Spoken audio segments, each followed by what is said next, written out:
perfecto. ¿Y cuándo empieza? Más o menos por ahí, perfecto. Entonces significa que hay un momento donde inicia y un momento donde tiene una cúspide. Ahora, el niño nació entre ese intervalo, lo que significa que sí tiene surfactante, por eso dice déficit. Bien, lo que pasa es que no tiene el máximo de surfactante. Y el surfactante lo que hacía, dijimos, era reducir la tensión superficial. Y con eso evita el colapso del alveolo. Entonces vamos a ponerlo eso en cristiano. Bien, acá está nuestro alveolo.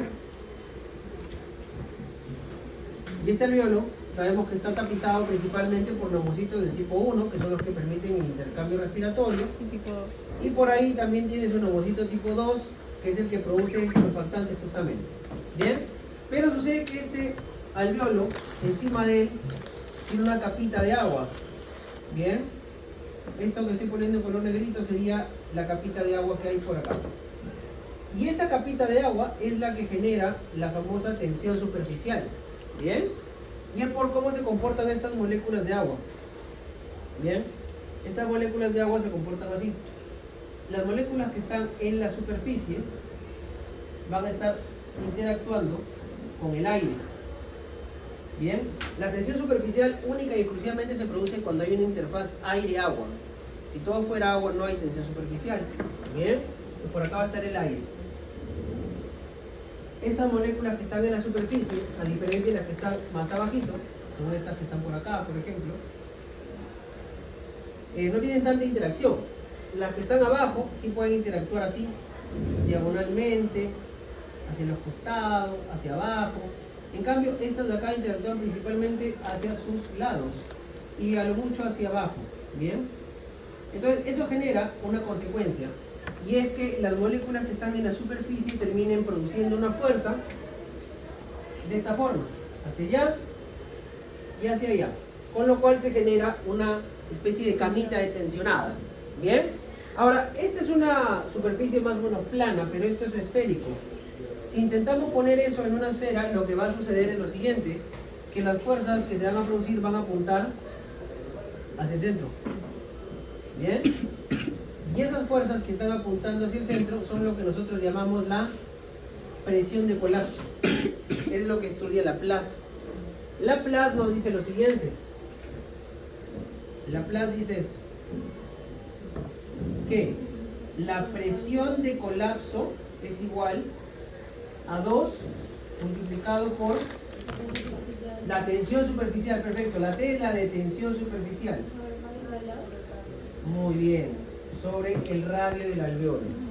Excelente. Acá está el radio alveolar. Ok, entonces mira, según esta ecuación, mientras más tensión superficial haya, más presión de colapso va a haber. Y si hay más presión de colapso, el alveolo se cierra. Pues. Bien, no se contrae, se llama colapso. El problema está en que si el alveolo se colapsa, no hay dónde hacer intercambio, pues. Si la zona de intercambio es justamente el alveolo o los alveolos. Bien, entonces tendría menos lugar donde hacer intercambio, por lo tanto habría un problema. El oxígeno no entra con facilidad. Bien, muy bien. Entonces, para solucionar este problema y reducir esta tensión, no eliminarla, tengo el famoso surfactante. Bien, como ustedes han dicho, es un fosfolípido principalmente. Pues está compuesto de varias otras cosas más, pero sobre todo de fosfolípidos. Y hay un fosfolípido en particular. ¿Cómo se llama? Dipalmitoilfosfatilcolina. Muy bien, doctora. Bien, dipalmitoilfosfatilcolina. Por cierto, esa ha sido pregunta de examen nacional de medicina.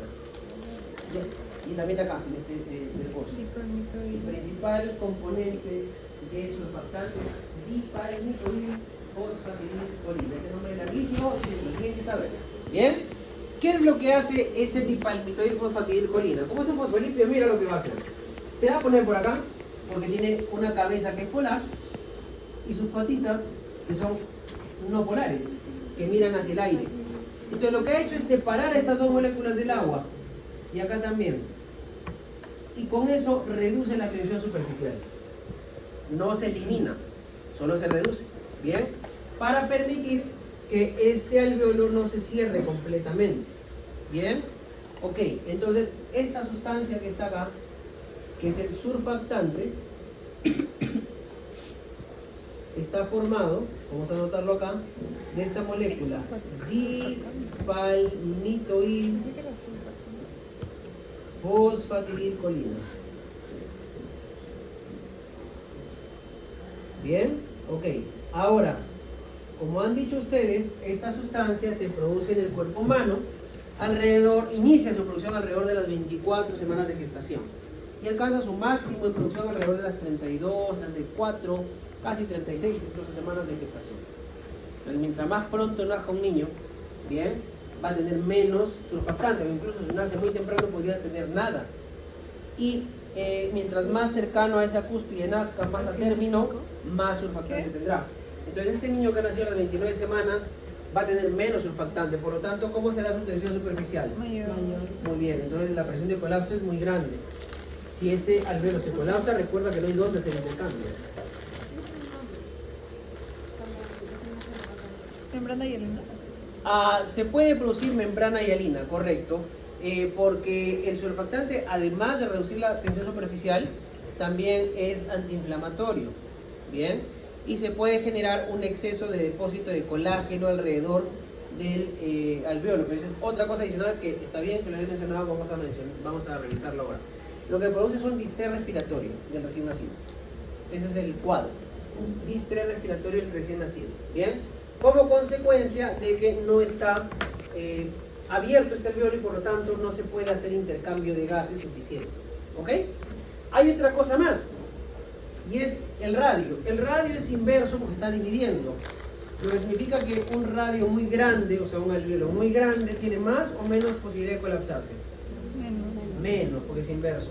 Bien, y un radio muy chiquito, un alveolo muy chiquito, más fácilmente se colapsa.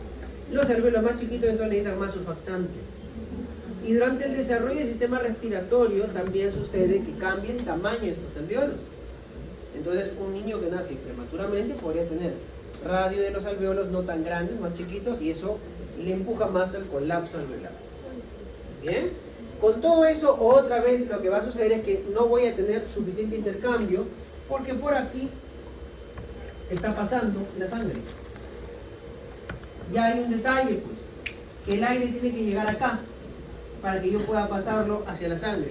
Si este alveolo se colapsa, este es un alveolo que ya no puede contribuirme al intercambio.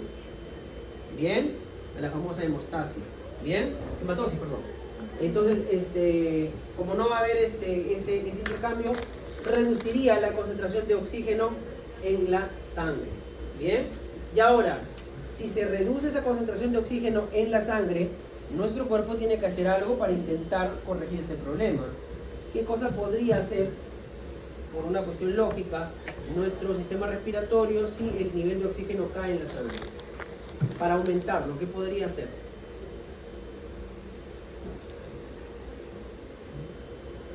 ¿Qué pasaría con la actividad del sistema respiratorio, con la ventilación? ¿Tendría que aumentar la ventilación o bajar la ventilación?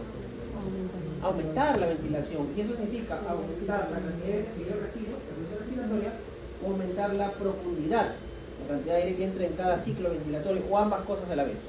¿Bien? Eso es lo que va a hacer de hecho el sistema respiratorio. ¿Bien?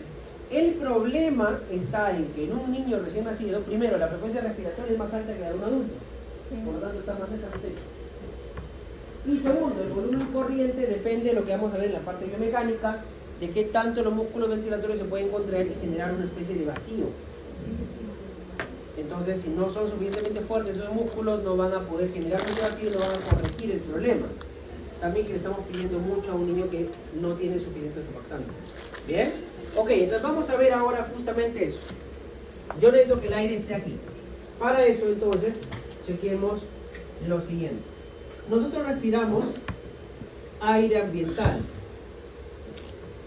Bien, el aire ambiental es una mezcla de gases. Está formado por estos gases de acá, nitrógeno y oxígeno principalmente.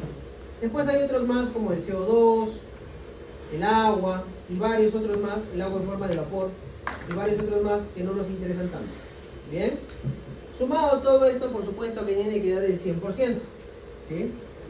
Esto que estoy describiendo se llama, por cierto, una ley, es la ley de las presiones parciales de Dalton, ¿bien? O la ley de Dalton, ¿bien?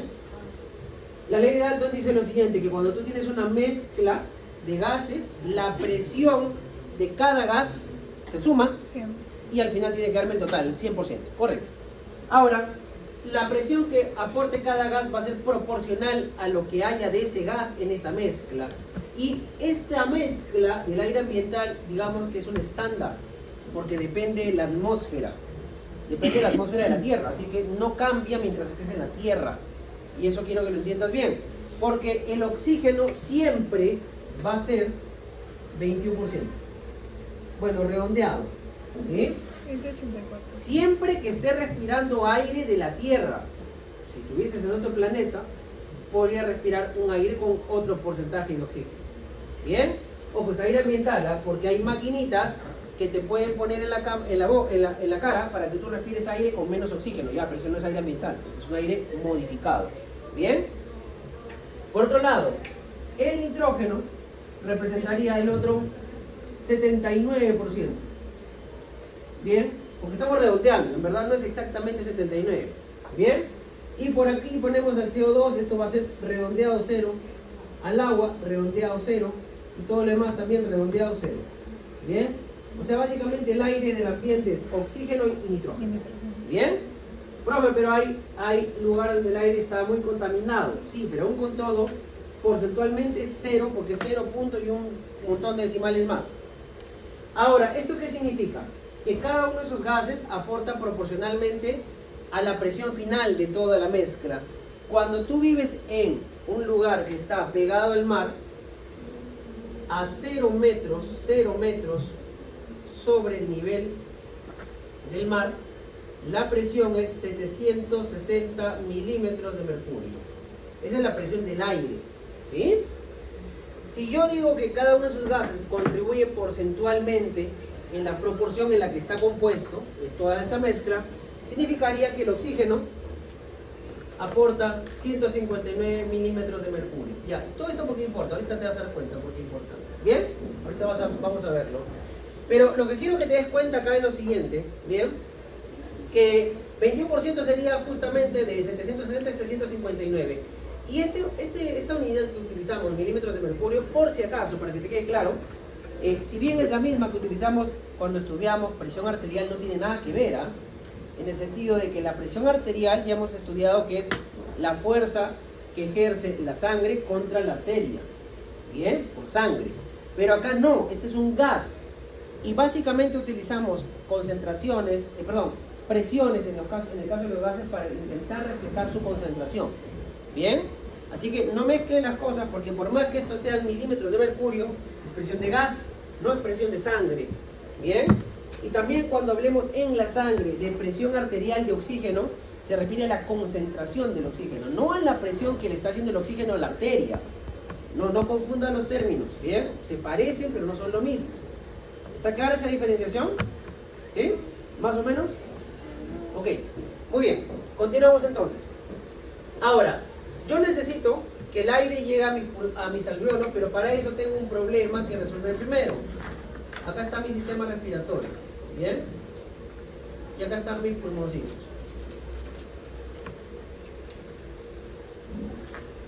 Ok, vamos a suponer que por acá va a estar, vamos a agrandar esto, como si esto fuera todo un alvéolo, ¿sí?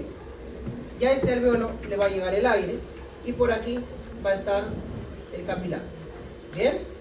No hay forma de que el pulmón solamente haga que entre el oxígeno, chicos. Tiene que entrar todo el aire. De ahí lo que va a difundir es el oxígeno por una razón. Por una razón. Y es esta. La sangre cuando viaja en esta dirección, o sea, bombeada del ventrículo derecho hacia el pulmón, tiene esta concentración. La presión venosa del oxígeno es de 40 milímetros de mercurio. Esa es la concentración. Y mira cuál es la presión del oxígeno del ambiente, 159. Hay gradiente. Por eso el oxígeno se mete. Bien, para que los gases se muevan, lo mismo que le pasaba a la sangre, tiene que haber un gradiente. Si hay más presión en un lado y menos en el otro, el gas viaja en esa dirección. ¿Ok? Cuando el aire ingrese, vamos a ponerlo acá, cuando el aire ingrese, la presión de oxígeno que hay en el alvéolo, si si le pongo A en mayúscula como subíndice significa alveolar, la presión de oxígeno que hay en el alveolo va a ser inicialmente de 100, ya no 59 sino 49. ¿Por qué cambió? Por una razón que tiene que ver con la dilución del aire. Cuando el aire ingresa a tu sistema respiratorio decimos que se diluye. ¿Por qué decimos que se diluye? Por la sencilla razón de que adentro, en tu pulmón, hay agua, bien, que está en forma de gas. En cambio, en el aire ambiental casi nada. Entonces, eso va a generar ese efecto de dilución que ya después lo podemos explicar. La cuestión es que con todo, 149 contra 40, hay un gradiente para que el oxígeno entre. Por eso el oxígeno entra del alveolo a la sangre. Al revés con el CO2. El CO2 va a tener una presión en la vena, en la zona venosa, de 47 milímetros de mercurio. Bien. Por lo tanto, ahora si nosotros verificamos acá, la presión alveolar de CO2 va a ser de 0, lo que le ha llegado. Eso significa entonces que el CO2 tiende a salir, pues. ¿Te has dado cuenta? El oxígeno tiene gradiente para entrar, pero el CO2 tiene gradiente para salir. Por eso es que sucede esto. Ahora, el detalle técnico está en que nosotros estamos asumiendo de que ya llegó el aire acá. Y realmente todavía no ha llegado el aire. Tenemos que hacer que entre ahí. Y ese ya es un primer reto. ¿Bien? Ahora, un detallito muy importante. Cuando yo he puesto acá, por si acaso, porque esto en el libro va a cambiar seguramente, he puesto presión alveolar de oxígeno y CO2 y he puesto estos valores, es la presión alveolar que inicialmente le llega al alveolo. ¿Bien? Pero en realidad esa presión se llamaría presión inspirada, porque la presión alveolar ya es después del intercambio. Lo he puesto así solamente para dejarlo como una idea. Mejor para evitar problemas voy a poner esto, ¿ya? Presión inspirada. Presión inspirada. ¿Bien? Ahorita te explico dónde sale eso. ¿Sí? La presión alveolar ya es después del intercambio. ¿Bien? Entonces sería PO2 y PCO2. ¿Sí? Esa es la presión de oxígeno y de CO2 que le llega al alveolo. Como hay gradiente, oxígeno entra, CO2 sale. Perfecto, hasta ahí todo bien. Cuando tú te vas a la altitud, ¿bien? Cuando tú te vas a la altitud, que es uno de los principales cambios que tendríamos que entender, lo que va a suceder es lo siguiente. El porcentaje del oxígeno no va a cambiar, va a seguir siendo 21%. Lo único que va a cambiar es esta presión de acá. Es menor. Bien, exacto, es menor. ¿Por qué? Porque cuando tú estás acá a nivel del mar, es como si al aire le hubieses hecho esto. Lo has comprimido. Cuando tú te vas a la altitud, ese aire está descomprimido. Entonces tiene menos presión toda la mezcla. Pero no es que tenga menos porcentaje de oxígeno. Así que es incorrecto decir que hay menos oxígeno en la altura. No hay menos oxígeno en la altura. No, señor. El oxígeno sigue siendo lo mismo, 21%. Lo que ha cambiado es su presión. Es un aire menos presurizado. ¿Sí? Ok. De hecho, solamente para que te acuerdes esto, por esa razón es que los aviones son presurizados. No es que a los aviones les ponen oxígeno. No. Los aviones en su cabina tienen más presión porque cuando yo viajo en altura, pues. Bien, si estuviera sometido a la presión del medio ambiente, me desmayo porque no habría presión suficiente de oxígeno. Bien, el problema no es el porcentaje de oxígeno. Y justamente, si 21% de 760 es 159, cuando yo esté en la altura, este valor va a ser menor, digamos 560, 21% de 560 ya no va a ser 159, va a ser menos. Y eso va a hacer que lo que llegue al alveolo sea menos. Y por lo tanto el gradiente se ha achicado. Por eso entra con más dificultad, pues.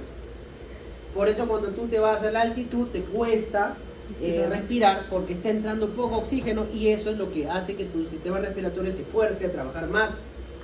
Bien, pero no le faltó el oxígeno a ese ambiente, ya lo sabes. ¿Sí? Ok, ¿cómo hacemos ahora para que el aire entre? Vamos a ver lo siguiente. Todo esto de acá, encima, está dentro de una caja. Bien, y acá estaría tu musculito diafragmático. Bien, ok. Ahora, el detalle está, vamos a dejar esto aquí otra vez así, como si esto fuera como un alveolo, en que como este es un sistema abierto, es decir, está conectado con el medio ambiente, date cuenta, tu tráquea se comunica con tu cavidad nasal está abierta, pues, la comunicación con el medio ambiente, tu boca también. Eso hace que en algún momento la presión de afuera y la presión de adentro se igualen. Muy bien. Entonces, eso significaría que en algún momento la presión aquí de este alveolo va a ser también 760. Bien. 760 milímetros de mercurio. Y ahí tengo un gran problema. Porque si la presión afuera y la presión adentro son iguales, el aire no va a entrar. ¿Cómo hago para que entre?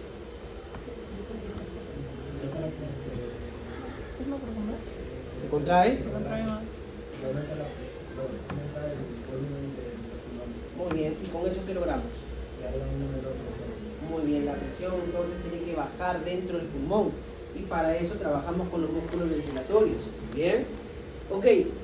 ¿Y por qué no hemos modificado la presión atmosférica? Por la sencilla razón que no podemos, pues nuestro cuerpo humano no puede modificar la presión que ya existe en el ambiente, pero las máquinas sí pueden. Cuando tú necesitas ventilación mecánica, el proceso es al revés. Ya no generas una presión menor que la atmosférica, sino que la máquina te empuja un aire que tiene más presión. Entonces es inverso ahí el mecanismo. Bien, las máquinas de ventilación mecánica generan un aire presurizado a más presión de lo que hay dentro del alveolo. Por eso fuerza en la entrada. Bien, normalmente lo que hace el cuerpo es exactamente lo contrario. Esta presión la reduce. Como ha dicho el doctor, cuando este diafragma se contrae, lo que va a suceder es que va a tender a aplanarse. Y al tender a aplanarse, el volumen aumenta. Si el volumen aumenta, la presión disminuye. Es una ley física que es la ley de Boyle. La ley de Boyle dice que cuando tu temperatura es constante, y así es la de nuestro cuerpo, presión y volumen son inversos. ¿Bien? Y otra vez eso tiene sentido porque si yo reduzco el volumen, estoy haciendo esto, mira con el gas. Va a haber más presión acá. Si yo aumento el volumen, hay menos presión. ¿Ves? Entonces la ley de Boyle es correcta. Entonces si se contrae mi diafragma, la presión va a reducirse dentro del alveolo, la presión alveolar de aire. Entonces va a poder entrar el aire. ¿Bien? Y eso es lo que vamos a ver que va a ocurrir. Durante la inspiración, la presión vamos a decir que pasó a ser 758 milímetros de mercurio. En esa condición, el aire puede entrar. Ya está, dentro del aire. Ahora, cuando nosotros hacemos expiración, es al revés. El diafragma se relaja y regresa a su posición de forma elástica. Bien, o sea, no gasta mucha energía. Por eso dicen que la expiración es un proceso pasivo. Bien, cuando regrese a su posición va a ser lo contrario. El volumen se va a achicar, la presión va a subir. Entonces vamos a tener ahora de 760 vamos a pasar a 762 milímetros de mercurio, por ejemplo. Entonces en este momento el aire sale. Ahí está. Solo que nos ha faltado un detalle acá. El diafragma no es el único músculo que trabaja. Es el más importante, pero no es el único que trabaja cuando estamos en una respiración tranquila como la que están haciendo ahorita ustedes. Aparte del diafragma, ¿qué otro músculo contribuye en la inspiración? Intercostal externo, muy bien, externo. ¿Bien? Y en la expiración, el interno. ¿Bien? Eso es en la expiración tranquila y en inspiración tranquila. Si ahora yo quiero hacer una inspiración forzada, aparte de esos dos grandes músculos, diafragma y intercostales externos, ¿qué otros músculos van a trabajar en la inspiración forzada? ¿Ok? Ya, el resto de los también la respiración. ¿Qué más? ¿Cuál más en inspiración forzada? Muy bien, el seno mastoidea. El seno mastoideo. ¿Qué más? Es galeno, ¿ok? Pectoral. Pectoral también. Pectoral menor. Bien, son varios, como se han dado cuenta. Y en expiración forzada. En expiración forzada. Tienes todos los del abdomen, pues no el recto abdominal, el oblicuo, el transverso del abdomen, ¿bien? Ok, todos esos son de expiración forzada, ¿bien? Por cierto, esa es una pregunta que también siempre hacen, así que repasen bien esos músculos de la inspiración y expiración forzada, ¿bien? Ok, entonces ya, una vez que sucedió todo eso, ya hemos sacado el aire, pero nos hemos olvidado una cosa, que no solamente va a cambiar la presión dentro del alveolo, sino que entre el pulmón y la caja torácica hay un espacio, la cavidad pleural. Y ese espacio también tiene una presión. Y esa presión también es importante. Por lo siguiente. Mira, acá tú tienes esto que está pegadito al pulmón, que sería la pleura visceral, ¿verdad? Y tienes esto otro que está acá, que sería pleura parietal. El espacio que hay entre ellos dos es la cavidad pleural. Pero entre esos dos, como hay líquido, por acá hay unos vasitos linfáticos. Y esos vasitos linfáticos lo que hacen es drenar ese líquido. ¿Bien?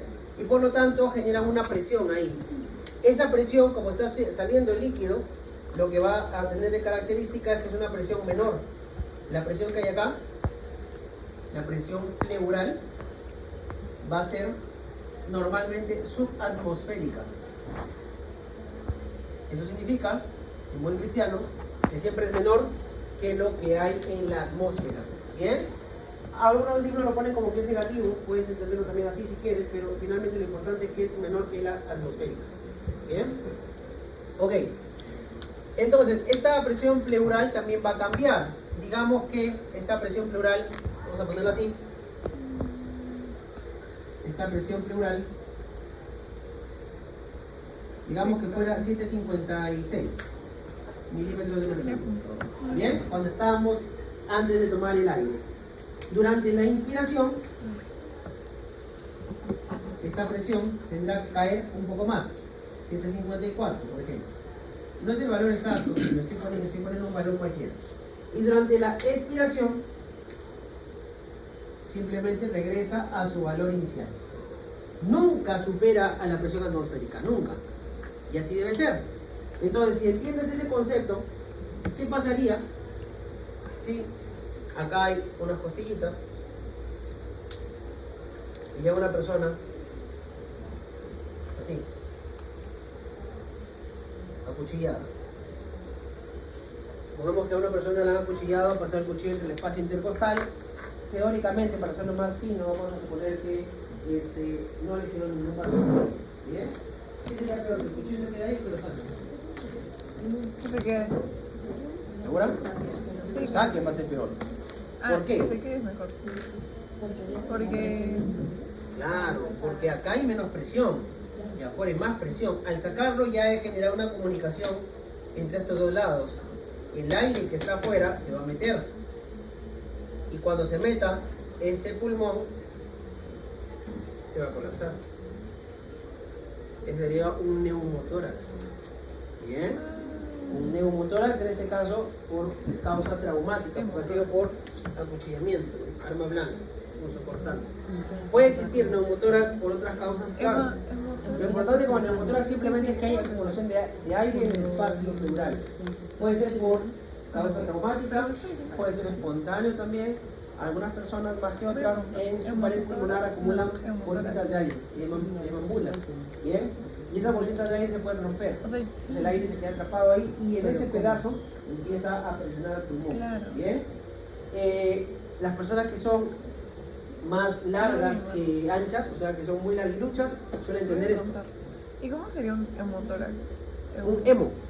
El hemotórax es cuando hay acumulación de sangre. Pero como. Usualmente sería también por lo mismo, pero cuando sale el cuchillo así puede lacerar algún vaso sanguíneo y se empieza a quedar acumulado la sangre ahí en esa cavidad, aparte que entre el aire. Entonces, dependiendo de qué prime más, si es más la acumulación de sangre o si es la acumulación de aire, llamamos o neumo o hemotórax. ¿Bien? Pero sí, la idea sería la misma, se va a comprimir también el pulmón. Y eso se va a colapsar el pulmón y eso va a generar que haya menos área para hacer intercambio otra vez y eso sería un gran problema. ¿Bien? Ok, hasta acá la idea va clara. Bien, por si acaso hay neumotórax también de otros tipos, como por ejemplo el que se puede generar por ventilación mecánica continuada. ¿Bien? Como la ventilación mecánica genera una presión positiva, o sea, es mayor que la presión alveolar, a medida que va entrando el aire forzadamente también se puede acumular en la cavidad pleural, eso también está escrito. Bien, es otro tipo de neumotórax. Bien, lo que le estaba contando es que las personas que son muy larguiluchas, bien, suelen tener aquí en el pulmón una especie de bolsitas de aire. Y esas bolsitas de aire se pueden romper. Y un factor de riesgo, aparte de ser larguilucho, es fumar. Bien, pero entre fumar marihuana y fumar cigarro convencional, la marihuana es la que genera más factor de riesgo. Bien, ¿por qué la marihuana? Porque cuando se fuma marihuana, ¿cómo se jala con respecto a cuando se jala el cigarro? ¿Alguien sabe? Yo no sé. Ella sabe. No se jala exactamente igual, se jala un poquito más fuerte cuando es con marihuana. Ah, sí. Yo no sé. Porque lo describe la literatura médica. Ah, ya. No es como Pedrito. Todavía no he probado. Todavía no he probado. Pero por ahí, que ya haya probado, podría decir si es que es hasta cierto punto cierto o no. Pero lo que está escrito fuera de bromas es que se genera más trabajo de inspiración. Y eso podría generar ese problema. ¿Bien? Ok. Entonces tenemos dos presiones que tenemos que modificar. La del alveolo y la pleural. Bien, entonces eso significa que aquí, así es el punto. En la inspiración, tiene que ocurrir esto. Dedicado. Tiene que ocurrir, uno, un descenso de la presión alveolar. Soy larga. De tal forma que la presión alveolar sea menor que la presión atmosférica. Bien, pero dos, también tiene que suceder que descienda la presión pleural, Ay, sí que lo vi. se haga más pequeña de lo que era. Bien, con lo cual la diferencia entre estas dos, que se llama presión transpulmonar, también crezca. Bien, además de eso también hay otra necesidad, y es que este alveolo necesita inflarse, pero para inflarse necesita espacio. Cuando la presión pleural cae, lo que yo estoy haciendo es que se pueda extender o distender este pulmón, pero ese pulmón también tiene límites, pues. Bien, mientras más se distienda va a ser mejor. Por lo tanto, otra parte importante de la inspiración es este concepto de la distensibilidad, o también llamado compliance. Bien, compliance se escribe. Se mide así. La distensibilidad sería igual a cuánto cambia el volumen por cada cambio de presión. En otras palabras, ¿se acuerdan que habíamos bajado solamente 2 milímetros de mercurio en el alveolo? Sí. Con esos 2 milímetros de mercurio de diferencia entran 500 mililitros de aire. Es bastante aire para tan poquito cambio de presión. Es muy distensible el pulmón. ¿Qué pasaría si ahora ese pulmón, con esos mismos 2 milímetros de mercurio de cambio, solamente hace entrar 150 mililitros de aire, la mitad? Se está distendiendo menos. ¿Qué pasa si para meter 500 mililitros de aire tiene que hacer un cambio no de 2 milímetros de mercurio, sino de 6? Es menos distensible. Tiene que trabajar más para poco beneficio. ¿Bien? ¿Y por qué se puede dar eso? Por la sencilla razón siguiente. Tu alveolito, acá está el capilar otra vez, alrededor de él tiene componentes. Tiene una matriz extracelular. Y esta matriz extracelular está compuesta de agüita, pero también de fibras. Y estas fibras pueden ser de tipo colágeno o pueden ser de tipo elástico. Bien, cuando nosotros tenemos un exceso de fibras de colágeno, y eso sucede cuando hay procesos inflamatorios, va a ser mucho más difícil que ese pulmón se pueda abrir, que se pueda distender. Bien, esto sucede sobre todo cuando hay entonces fibrosis. Bien, un exceso de fibras de colágeno. Y eso disminuiría la cantidad de aire que va a entrar. Entonces va a tener que hacer más cambio de unidades de presión para generar el mismo cambio de volumen. Eso le pasa al niño con membrana hialina. Una de las cosas que sucede por déficit de surfactante es que el leucocito tipo 2 intenta producir más surfactante, pero no puede, eso genera inflamación, y esa inflamación termina produciendo colágeno. Mucho colágeno. Entonces, encima de que tiene colapsado el alveolo, alrededor tiene un montón de colágeno, con lo cual ese alveolo no se puede abrir. Está tieso. Bien, la fibrosis pulmonar genera eso. Bien, pero ese es un proceso que va avanzando en el tiempo. ¿Sí? Ok. Las fibras elásticas también van a ser importantes, porque esas fibras elásticas lo que nos dan es no que se extienda, sino que regrese a su posición inicial. Eso es la elasticidad. Bien, entonces para cerrar, en la expiración esto sería exactamente lo contrario. En la inspiración tiene que aumentar la distensibilidad, y más bien en la expiración tiene que bajar la distensibilidad, aumentar la elasticidad. Bien, pero terminamos de ver lo otro, esa otra parte. Vamos para el siguiente salón.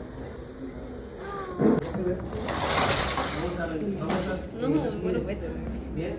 Entonces, en la inspiración, chicos, dijimos que teníamos que reducir la presión alveolar. Esta presión alveolar debe ser menor que la presión atmosférica. 1, 2, tiene que reducirse también la presión pleural. Y más bien lo que tiene que aumentar es la distensibilidad. Por otro lado, en el caso de la expiración, será exactamente lo contrario. En la expiración tendríamos que aumentar la presión alveolar al punto que esta presión alveolar vaya a ser mayor que la atmosférica. Bien, tenemos que normalizar, o sea, regresar al punto normal la presión pleural. Bien, y tendríamos que disminuir la distensibilidad y en contraposición aumentar la elasticidad. Bien, ahora esta distensibilidad en la espirometría se puede valorar como un parámetro. Bien, lo voy a ir poniendo por acá. Esta distensibilidad la podemos medir con un indicador en la espirometría que se llama capacidad vital forzada. Así que acuérdense de eso porque lo van a ver también en su práctica. Bien, ok. Ahora, el detalle está en que con todo esto yo debería garantizar que, claro, el aire entre y salga a mi sistema respiratorio de forma normal. Bien, y justamente un detalle importante sería cuánto aire tiene que entrar. Y para esto veamos lo siguiente. Acá está otra vez nuestro sistema respiratorio, nuestro pulmoncito. Bien. Bien, y por acá va a estar nuevamente el ejemplo o la imagen que ilustraría al alveolo. La cuestión está en que cuando yo tomo aire, ¿sí? Cuando yo tomo aire, la cantidad que entra, eso se llama volumen corriente, es más o menos 500 mililitros de aire. Y esta también es la cantidad de aire que sale. ¿Bien? Por otro lado, yo tengo una cantidad de veces que respiro, se llamamos frecuencia respiratoria. En el adulto, bien, esta cantidad de veces es entre 12 y 20 veces respiraciones por minuto. Entonces, si nosotros multiplicamos lo primero con lo segundo, obtenemos lo que sería la cantidad de aire que entra en cada ciclo en un minuto. Bien, ok, vamos a tomar este valor de acá del medio, vamos a decir que es 15. Bien, de lo que vamos a hacer es lo siguiente, por acá lo que vamos a obtener va a ser esto: volumen corriente multiplicado por la frecuencia respiratoria. Eso va a ser igual a algo que llamamos ventilación minuto, que se expresa con esas siglas V y debajo de la V en su índice la E mayúscula. Bien, ventilación minuto, ventilación pulmonar, ventilación total, es la misma cosa. ¿Sí? Vamos a poner el nombre acá nada más: ventilación minuto, ventilación minuto. Bien, y vamos a hacer esto. Hemos dicho que el volumen corriente sería más o menos unos 500 mililitros. La frecuencia respiratoria, vamos a ponerle 15 respiraciones por minuto. Si multiplicamos estos dos, nos saldría 7500 mililitros por minuto. Bien, 7500 mililitros de aire, esto no es oxígeno, es aire por minuto. Lo que significa, en buena cuenta, que el volumen minuto, ventilación minuto, perdón, es 7.5 litros por minuto. ¿Okay? Ahora la pregunta es: todo este aire que entra y que sale, ¿es el que llegó a mi alveolo? ¿A mi alveolo llegaron 7 litros y medio de aire? No, eso es lo que entró a todo mi pulmón. Si yo quisiera saber cuánto le llega a mi alveolo, tendría que descontar ¿qué cosa?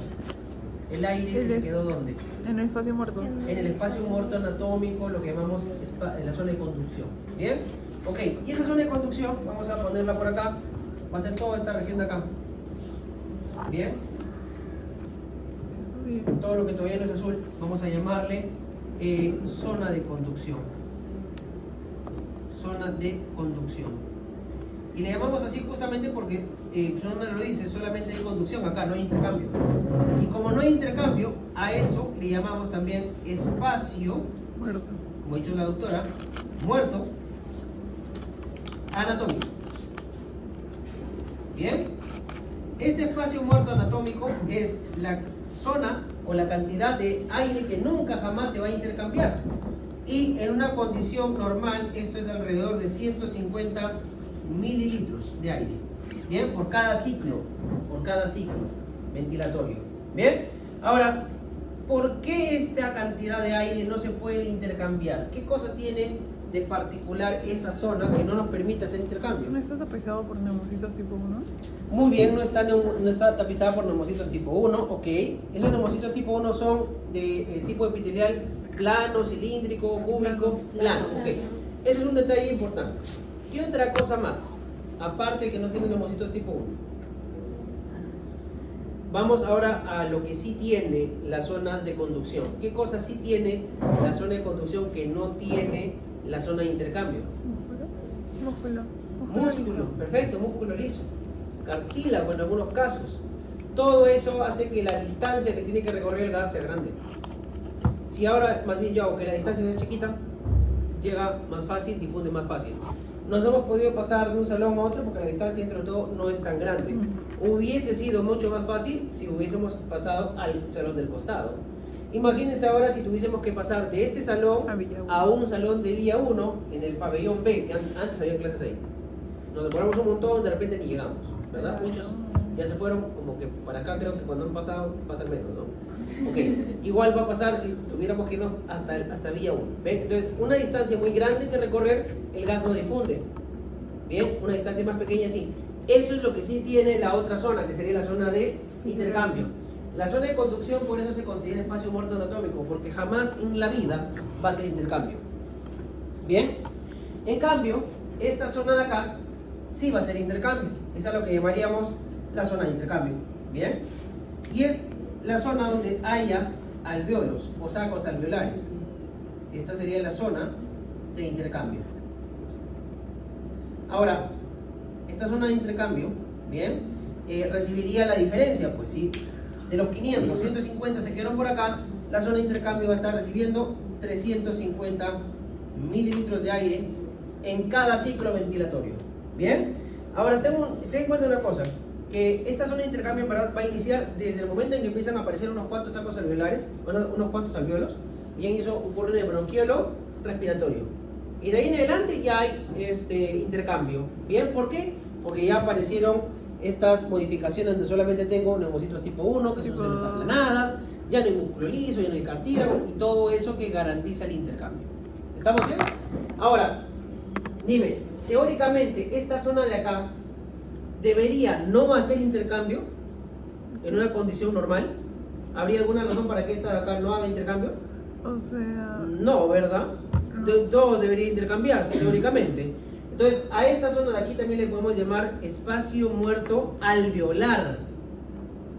Pero teóricamente el espacio muerto alveolar es cero.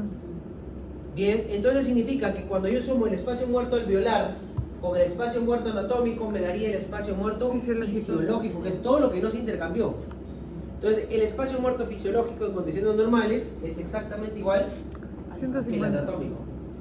Porque fisiológicamente lo único que no debería ser intercambio es esto, nada más. ¿Ok? Vamos ahora a hacer lo siguiente. Ya sabemos que lo que va a llegar son 350. Entonces vamos a calcular eso aquí. Vamos a hacer la diferencia de cálculo acá. Mira, vamos a hacer esto. Vamos a tomar el volumen corriente, lo vamos a restar del espacio muerto anatómico y a todo esto lo multiplicamos por la frecuencia respiratoria. Y eso va a ser exactamente igual a lo que llamaríamos ventilación alveolar. Bien, que es la cantidad de aire que llega al alveolo. Bien, hemos dicho que volumen corriente era 500. Yo no voy a poner las unidades para no demorarme mucho. El espacio muerto anatómico era 150. Todo esto era 350. Y todo esto lo multiplicábamos por 15.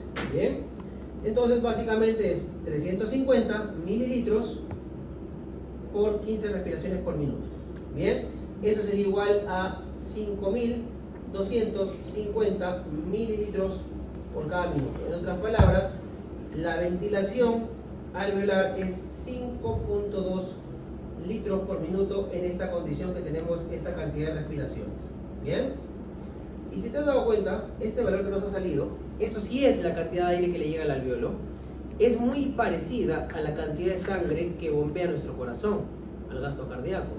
Y a propósito es así, ¿bien? Porque de esa manera no van a haber, idealmente, zonas en donde llegue aire y no pase sangre. Y zonas donde pase sangre y no llegue aire.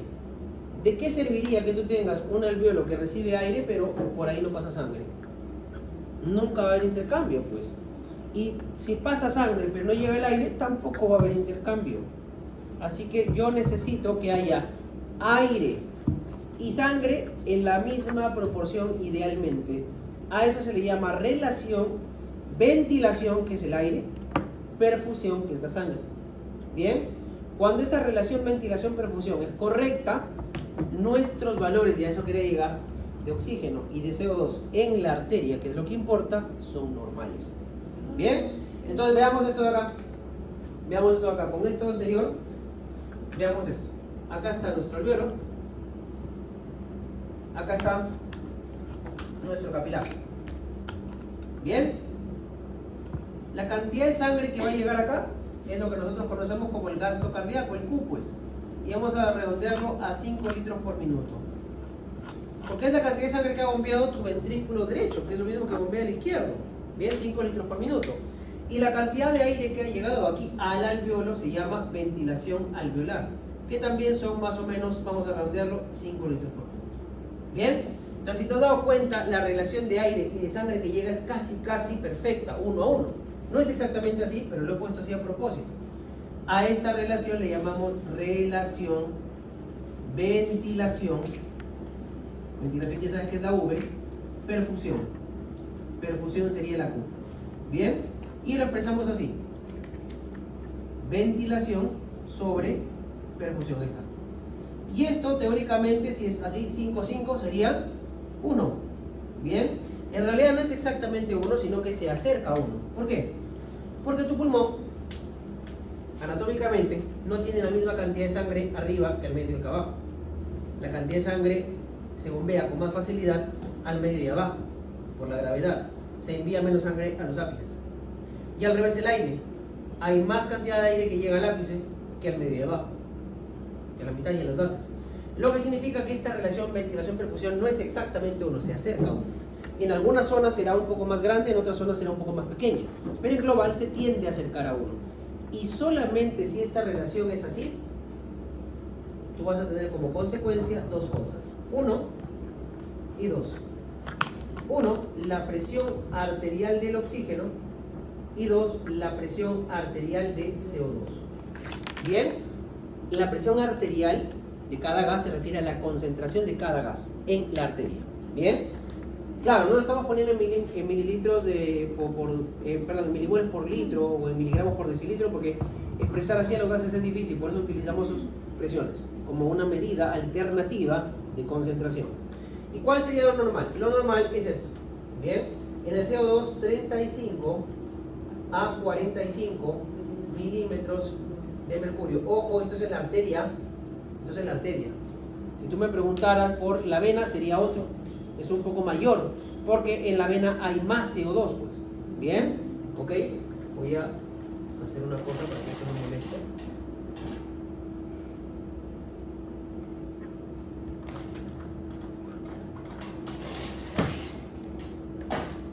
Perfecto. Y en el caso del oxígeno, la presión arterial del oxígeno es alrededor de 100. Bien, pero también tiene un intervalo, y vamos a ponerlo por acá, más o menos va de 80, 90 a 100 milímetros de mercurio. Pero ojo, esto es a nivel del mar. Estos valores que te he dado son a nivel del mar, no son a la altura, por una razón. ¿Te acuerdas que cuando estamos en la altura la presión de todo el aire es menor?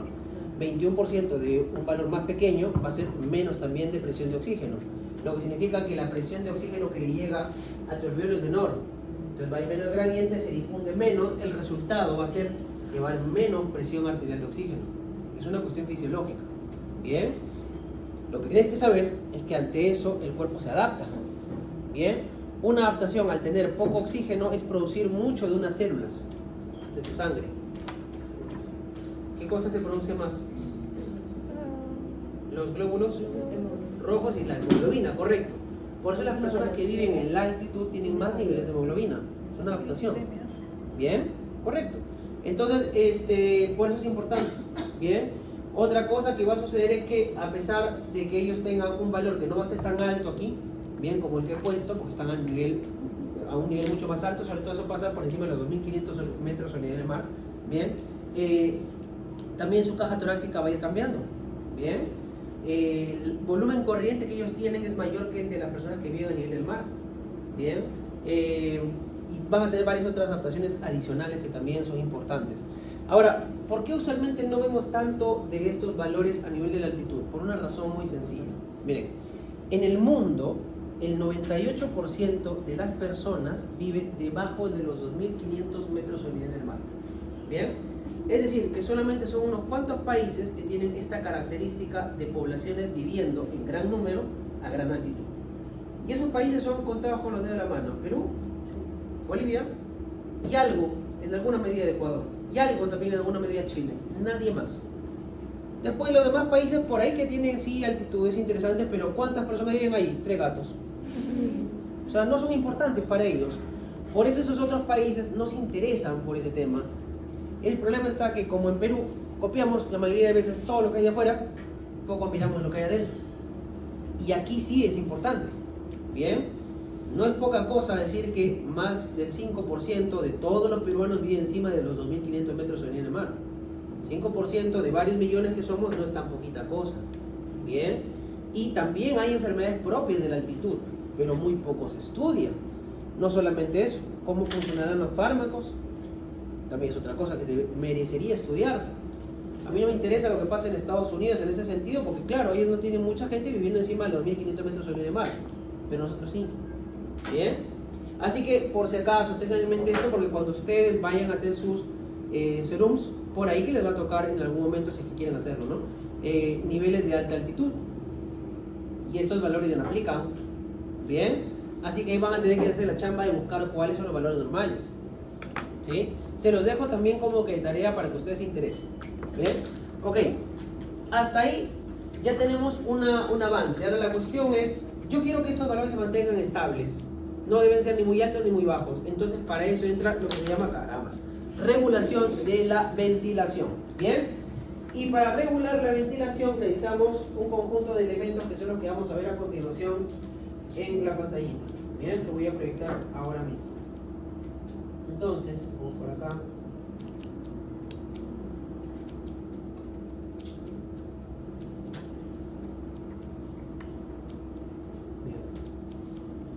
Para hacer regulación de la ventilación, chicos, necesitamos lo siguiente.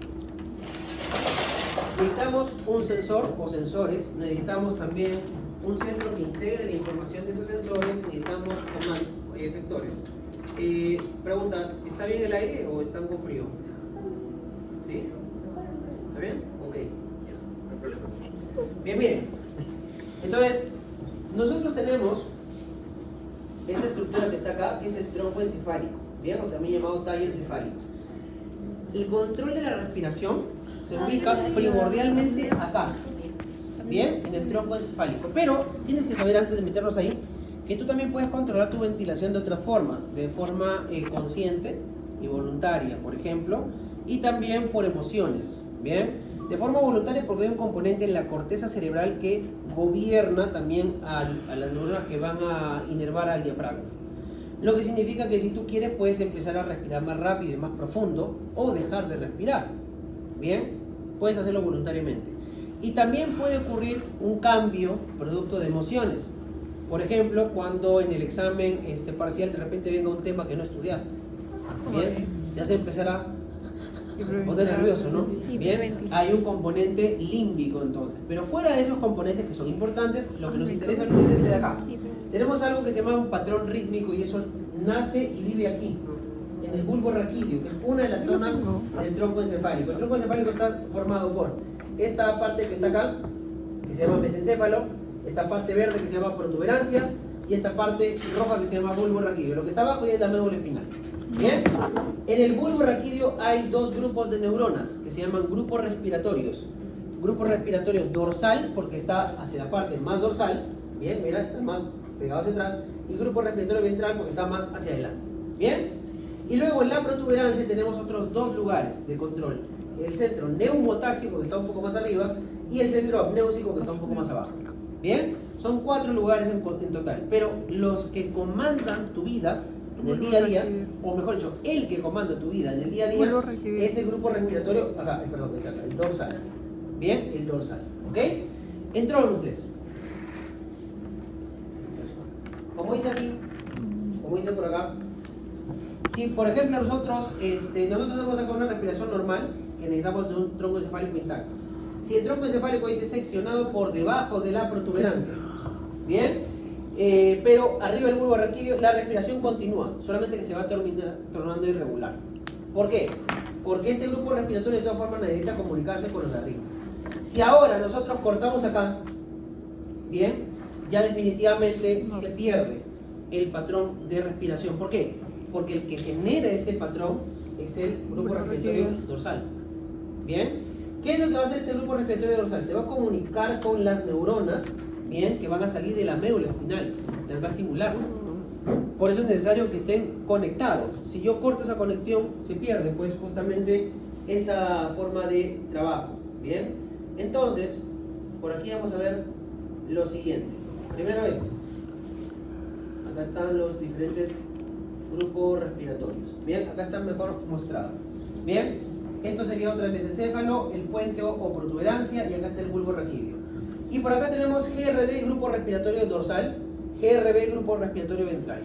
El grupo respiratorio dorsal lo que controla es la inspiración, solo inspiración, nada más. El ventral controla ambas cosas, inspiración y expiración. ¿Bien? Ok, ¿qué pasaría si este grupo respiratorio, por ejemplo, dorsal, empieza a trabajar?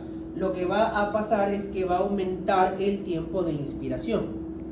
Y para aumentar el tiempo de inspiración, este grupo respiratorio dorsal lo que va a hacer en realidad es enviarle impulsos al nervio frénico. Bien, o sea, va a enviar la información hacia la médula espinal para que esa médula espinal termine activando a las neuronas motoras que forman parte del nervio frénico. Y ese nervio frénico va a dar más estímulo al diafragma, el diafragma se va a contraer con más fuerza y va a entrar más aire. Pero además, como se alargó el tiempo que dura la inspiración, la cantidad de respiraciones que entran por minuto será más pequeña. ¿Ok? Muy bien. El grupo respiratorio ventral trabaja controlando, dijimos, inspiración y expiración. Así que para esto tiene otros núcleos que son el ambiguo y el retroambiguo. Y estos de aquí van a dar información, sobre todo estímulo, a la médula espinal en las regiones de donde van a salir las neuronas motoras, pero ya no solamente del diafragma, sino del músculo recto abdominal, del oblicuo y otros más. Por eso también nos ayudan a controlar la expiración. ¿Bien? Ahora, por acá tenemos a los otros núcleos, ¿bien? De los que ya hemos hablado, que en un momento los vamos a comentar. Pero quiero que cheques esto de aquí también, mira. La información de los quimiorreceptores, que son grupos de sensores, va a terminar metiéndose por aquí. O sea, que los quimiorreceptores lo que van a hacer es modificar cómo trabajan estos centros. Bien, y eso es justamente lo que queremos comentar acá, o queremos revisar. Bien, así que sigamos con lo siguiente. Bueno, acá está la forma como trabajan cada uno de ellos, ¿sí? Acá estás viendo, mira, grupo respiratorio dorsal se conecta con diafragma.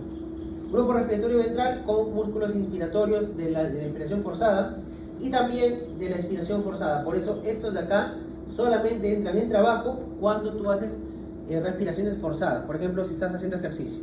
Pero ahorita que estás tranquilito, el más importante es el dorsal. ¿Bien? Ahora, hay otras cosas más que podrían suceder. Por ejemplo, acá tenemos al centro apnéusico. Mira, acá dice prolonga el tiempo inspiratorio y eso lo hace estimulando el grupo respiratorio dorsal. Recuerda que el grupo respiratorio dorsal comanda la inspiración. Si el apnéusico hace que la inspiración se estimula al dorsal, la inspiración se alarga demasiado,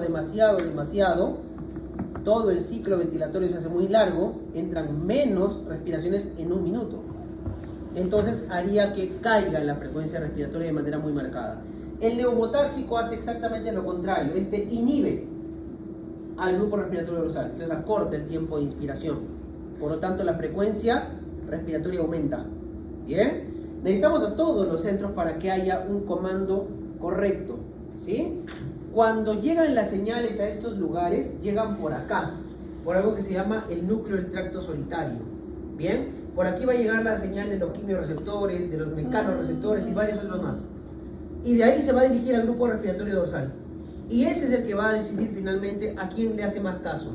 Bien, porque mira que el grupo del núcleo del tracto solitario también se envía la información hacia el apnéusico, también se envía información hacia el neumotáxico. O sea, en otras palabras, la información de los quimiorreceptores principalmente va a llegar al núcleo del tracto solitario y de ahí principalmente al dorsal, pero también puede filtrarse a otros lugares, al apnéusico y al neumotáxico. Todos juntos lo que van a hacer en una condición en la que yo necesito aumentar mi ventilación es aumentar mi frecuencia y aumentar el volumen corriente. Yo necesito aumentar las dos cosas. Ahora, ¿qué cosa aumenta más? Es otro detalle. Bien, y evidencia de eso lo tenemos en el ejercicio. Cuando una persona se ejercita, aumenta la ventilación minuto, aumenta también la ventilación alveolar, pero lo que más crece es la frecuencia respiratoria que el volumen corriente. El volumen corriente puede crecer, pero más fácilmente crece la frecuencia respiratoria.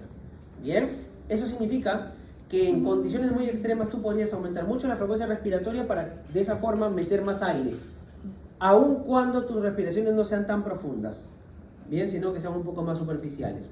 Entonces, al final es una interacción de todos ellos cuando hay trabajo, bien, de estos sensores que vamos a ver a continuación. Y quiero que observes, voy a agrandar esto un poco para que lo veas mejor. Quiero que observes acá que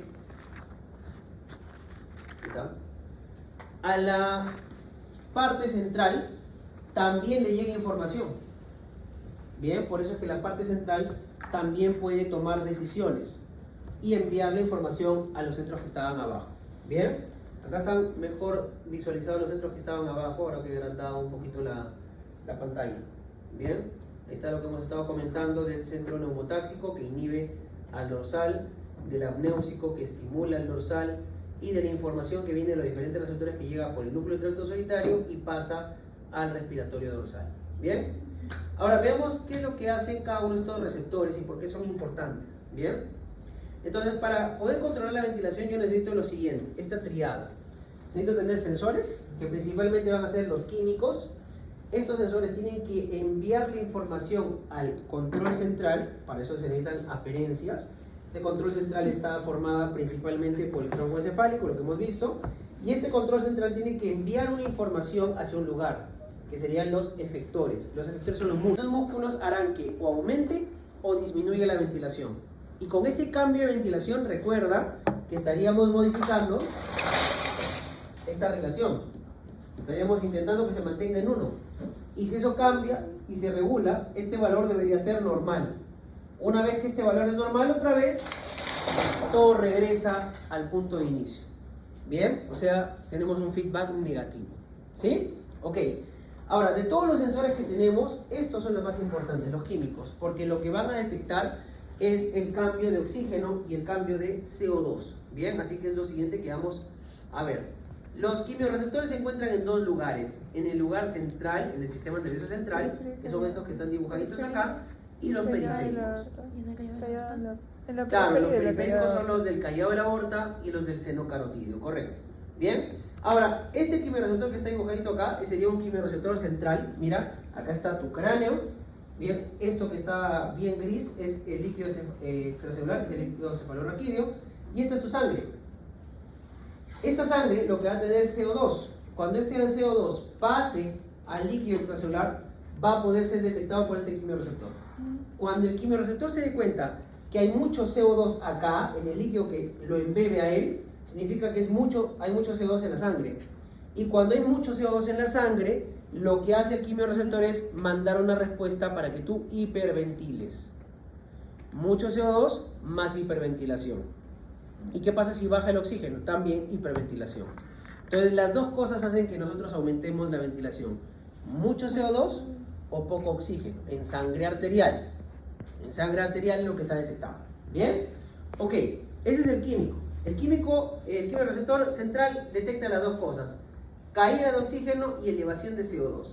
El quimiorreceptor periférico, yo creo que no lo he puesto por acá, principalmente detecta la caída del oxígeno. Entonces vamos a ponerlo por aquí al toque. Bien. Vamos a ponerlo por acá, pero... Bien, entonces teníamos por aquí. Ya. A los quimiorreceptores. Y estos quimioreceptores nos ayudan a hacer lo siguiente. A detectar los cambios químicos. Justamente tenemos un quimioreceptor central, bien, y periférico. ¿Ok? El central sobre todo va a detectar lo siguiente. Se va a estimular si disminuye la presión arterial de oxígeno, pero también se va a estimular si sube la presión arterial de CO2. En cualquiera de las dos circunstancias, chicos, este quimioreceptor central, como respuesta, va a estimular que suba la ventilación alveolar. Para que suba la ventilación alveolar tiene que subir la ventilación minuto, lo que significaría que tengo que aumentar estos dos parámetros: frecuencia respiratoria y volumen corriente. ¿Bien? Ok. Ahora, el quimioreceptor periférico era de dos clases. ¿Bien? Teníamos dos grandes periféricos: el seno carotidio y el aórtico. Ahora, estos de acá principalmente lo que van a censar es la caída del oxígeno. ¿Bien? Si cae la presión arterial de oxígeno, esto estimula el periférico. Y esto sucede sobre todo cuando la presión arterial de oxígeno es menor a los 70 milímetros de mercurio. Menor o igual. ¿Bien? Recién ahí se empieza a aprender de manera importante. Antes de eso no. ¿Bien? Y justamente, ¿sabes con qué coincide esta presión arterial menos de 70? Con 2.500 metros sobre el nivel del mar. Por eso los que viven debajo de 2.500 metros sobre el nivel del mar no tienen tantos problemas. ¿Bien? No para generar cambios adaptativos respiratorios, ni de otro tipo. ¿Bien? 70 milímetros de mercurio de presión arterial de oxígeno se alcanzaría naturalmente si yo me expongo a 2.500 hacia arriba.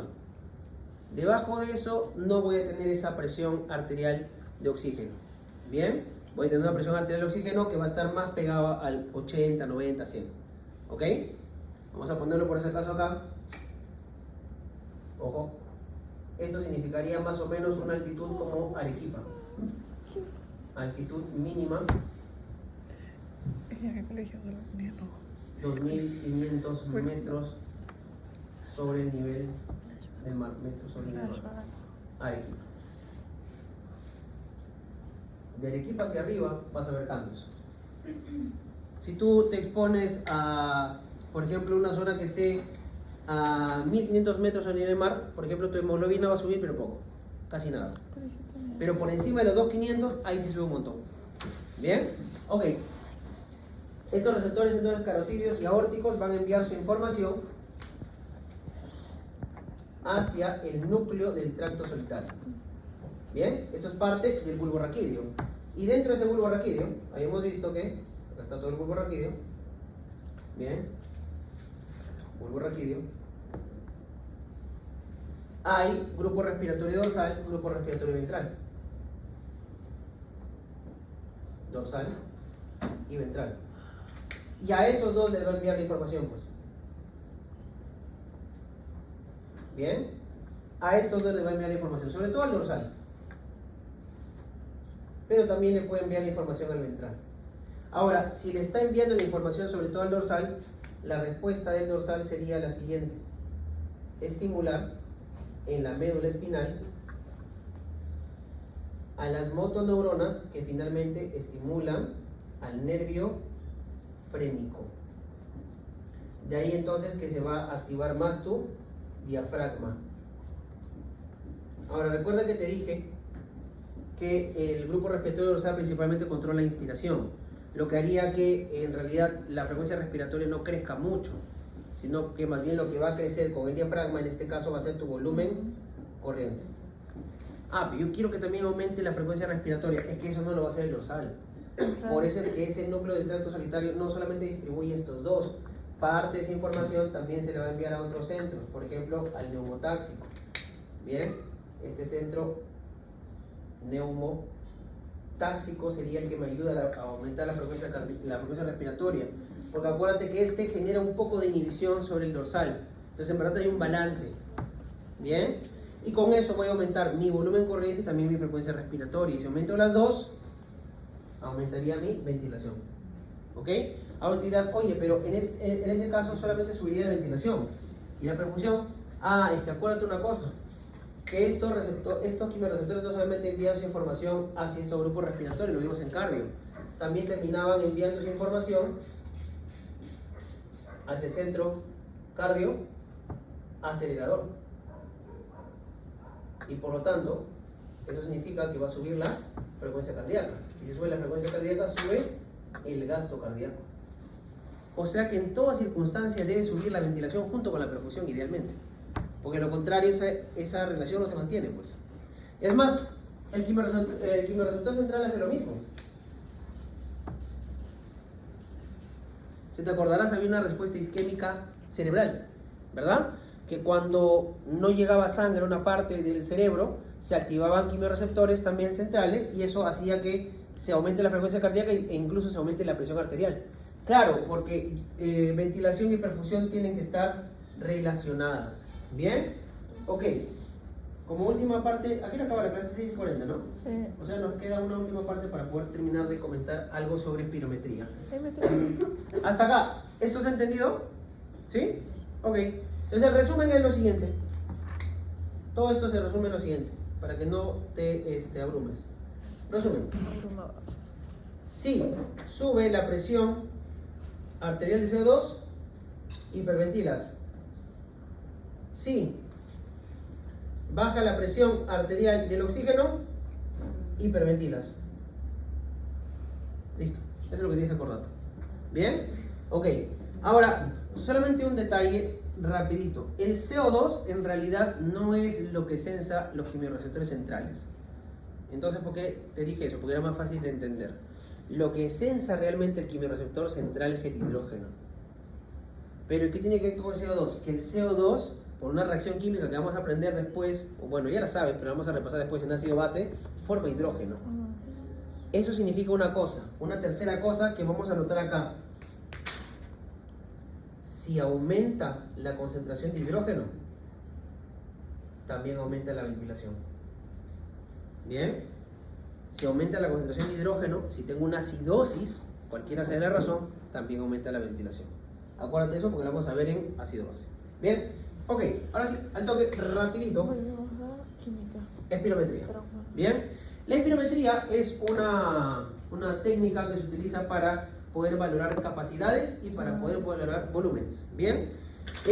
¿Cuál es la diferencia entre las capacidades y los volúmenes? ¿Alguien sabe? La capacidad lógica. Muy bien, correcto. Los volúmenes son simplemente volúmenes y las capacidades son la suma de volúmenes. Bien, perfecto. Hay dos tipos de espirometría, una que se llama la estática, bien, o no forzada, que esa sí nos importa, pero no tanto.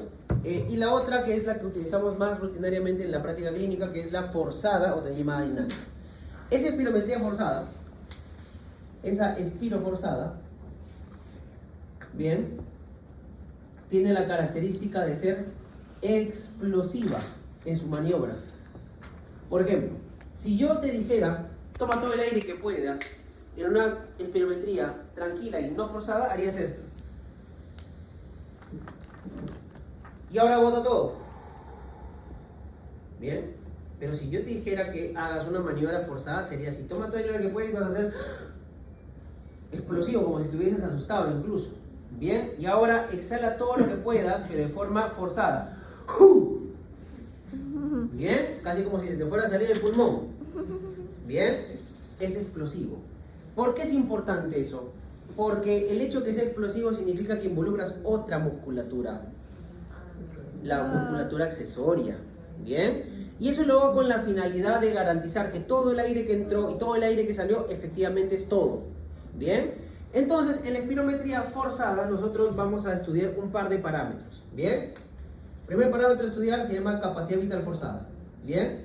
Esta capacidad vital forzada yo la utilizo para conocer la distensibilidad.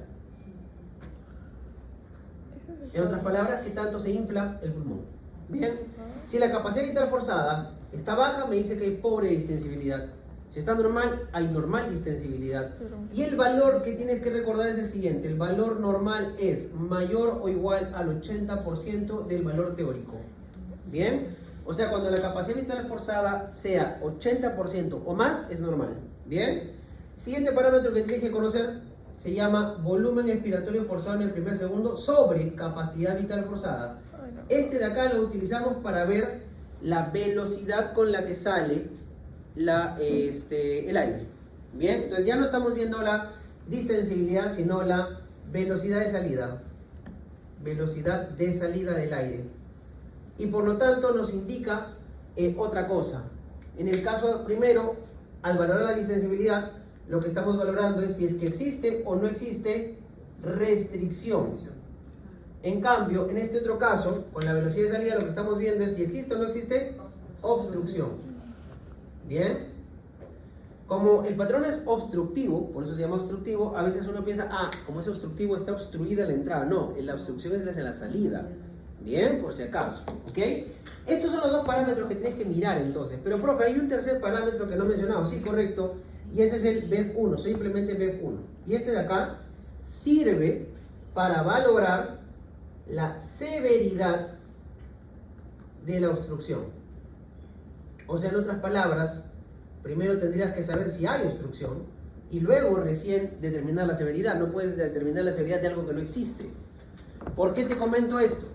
Porque tienes que saber qué cosa mirar para poder hacer tu interpretación. Bien. Voy a explicarlo muy rapidito, pero bastante sencillo y resumido, justamente para que pueda ser más fácil de interpretar, pero hay otras cosas más que tenemos que saber que ya no va a dar tiempo para explicarlo lamentablemente. Entonces mira, por ejemplo, supongamos que tienes esta espirometría, capacidad vital forzada, perdón, me estaba olvidando una cosa. Lo normal, valor normal de esta relación, mayor o igual al 70%. Y en el caso del BEF1, valor normal, mayor o igual al 80%. Ahí lo tienes, ¿sí? Ok, entonces supongamos que tienes esta espirometría. Capacidad vital forzada tienes, vamos a suponer, 70%. BEF1, volumen expiratorio forzado en el primer segundo, vamos a suponer que es 64%. Y BEF1 sobre capacidad vital forzada es 75%. Bien, entonces tú dime qué clase de problema tenemos. ¿Es un problema de obstrucción, de restricción o de obstrucción y restricción? Ambos. Ok, mixto. Vamos a ver si realmente es mixto. Bien, vamos en orden. Tú puedes empezar donde a ti te dé la gana. Bien, hay algoritmos. La mayoría de algoritmos dicen que empieces con el ratio. Empieza por donde quieras, mira, va a ser lo mismo. Yo como soy medio rebelde hago las cosas al revés porque no me gusta seguir solamente patrones por simplemente seguirlos. Miremos acá. Esta capacidad vital forzada, dime, comparado con lo de arriba, ¿es normal o no es normal? No, está baja. Entonces, ¿qué significa? ¿Que hay? Perfecto. Hasta ahí vamos bien porque un mixto necesita que haya las dos cosas. ¿Qué cosa tengo que mirar para ver si hay obstrucción? Ajá, ¿cómo está este valor? Aumentado. Ya, o sea, está normal. Entonces solo es restricción. ¿Ves? Claro, si empiezas al revés da lo mismo porque te das cuenta que no hay obstrucción, pero sí hay restricción. O sea, solo restrictivo. Ahora la pregunta es, pero profe, este valor está bajo. Sí, pero yo te dije que este te valora la severidad de la obstrucción cuando existe. Acá no existe obstrucción, entonces ¿por qué está bajo? Claro, si está entrando poco aire, sale poco aire en total y en cada segundo. Un patrón restrictivo normalmente tiene capacidad vital forzada baja, volumen expiratorio forzado en el primer segundo también bajo, pero la relación está normal, porque no sale lento. Sale a velocidad normal, pero sale poco, pues. ¿Bien?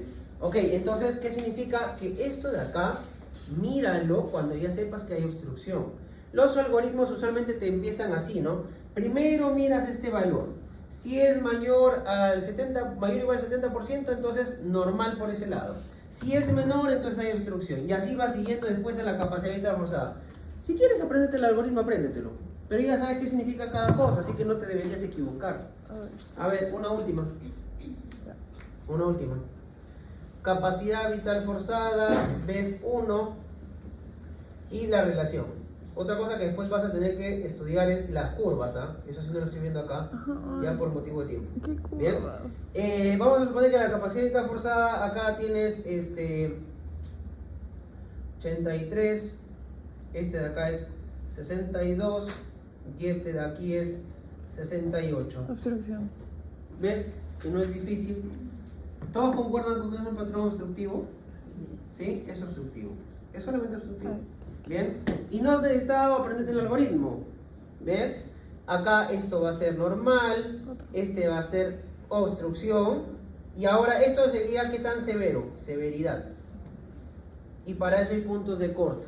Mientras más cae el BEF1, la obstrucción será leve, moderada o severa. En ese valor ya está en un moderado más o menos. Bueno, leve, perdón. Bien, hasta 65% es leve. Y así, pero esos ya son puntos de corte que no te van a exigir aprenderte. Bien, lo último que me estaba olvidando, en el caso del bronquio que tiene músculo liso. Bien, Sí. hay agentes que pueden hacer que se contraiga y agentes que pueden hacer que se relaje. Bien, para esto lo primero que tienes que recordar es, normalmente, ¿qué es lo que hace que se relaje el músculo liso? ¿Qué receptores? Solo beta 2. Bien, son los únicos receptores que hay ahí que generan que se relaje. Y normalmente, ¿qué receptores hacen que se contraiga? M3. M3. Entonces, si yo quiero broncodilatar, necesito agonizar o estimular al beta 2 y al M3. Bronqui. Claro, no estimularlo, inhibirlo. Inhibirlo. Antagonistas M3. Ejemplos de agonista beta 2. Salbutamol. Salbutamol y todos esos. Bien, perfecto. Antagonista M3. Ay, la... Ajá. Ay, los... Bromuro Esa era la de Patropio.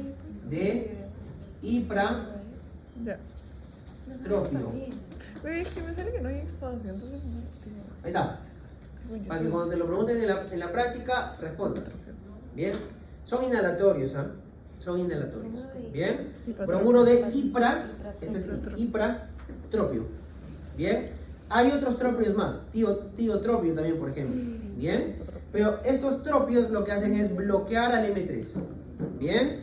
En cambio, el salbutamol y todos esos lo que hacen es estimular al beta 2. Bien. Una última para que te vayas contento. Para que el músculo liso se relaje, cuando el receptor beta 2 se une a su agonista, lo que produce es AMP cíclico. Y ese AMP cíclico estimula la formación de proteína quinasa tipo A, y esa proteína quinasa tipo A es la que me ayuda a relajar al músculo liso. Lo que significa que si el AMP cíclico vive más tiempo, hay más relajación. Así que algo que yo podría hacer es aumentar el tiempo de vida del AMP cíclico, pero hay una enzima que degrada a ese AMP cíclico, y esa enzima se llama fosfodiesterasa. Entonces, si yo inhibo esa fosfodiesterasa, también broncodilato. Teofilina inhibe a la PDE, fosfodiesterasa. PDE es fosfodiesterasa. Teofilina, la famosa cafeína también. En general, las moléculas que son del grupo metilsantinas, bien, teofilina, teobromina, cafeína, inhiben a la fosfodiesterasa. Entonces hacen que haya más tiempo AMP cíclico, más broncodilatación. También se puede utilizar. Bien, ok, y con eso ya tienen todo lo que deberían tener teóricamente para su práctica. Bien, listo, vamos a cerrar. Ahora, si quieres una obstructiva, en esta curva se vería así. Bien, o sea, se ve inclinada, como te das cuenta. Bien, obstructiva. Y aquí se vería así. Puede ser que alcance la misma altura o no, pero la característica esencial es esta, mira. Tiene una concavidad. Esta concavidad. Sí, ¿ves? tiene una concavidad. Esa es una obstructiva. Y ahora si quieres una mixta, junta las dos cosas, pues. En el caso, mira, si te has dado cuenta, la restrictiva siempre es más pequeña, pero forma normal. O sea, tu amigo proporcionado. ¿Bien? Chiquito pero proporcionado. El obstructivo es el chueco. ¿Bien? Deforme. ¿Bien? Y el mixto es el chiquito y deforme. O sea, así. Mira, ¿ves? Esto sería un mixto. Ya, yo no lo veo muy deforme. Bueno, porque está Diego. inclinado y además es chiquito, ¿ves? Ah, bueno, ya depende de tus gustos, ¿no? Profe, pero acá es la concavidad es más notoria, creo, Claro, y ¿verdad? acá sería así. Así. Claro, es Este es distinto. un mixto. Ahora lo voy a llamar mixto, digo. ¿Bien? Patrón mixto ya dile, pues. Patrón mixto. Ok.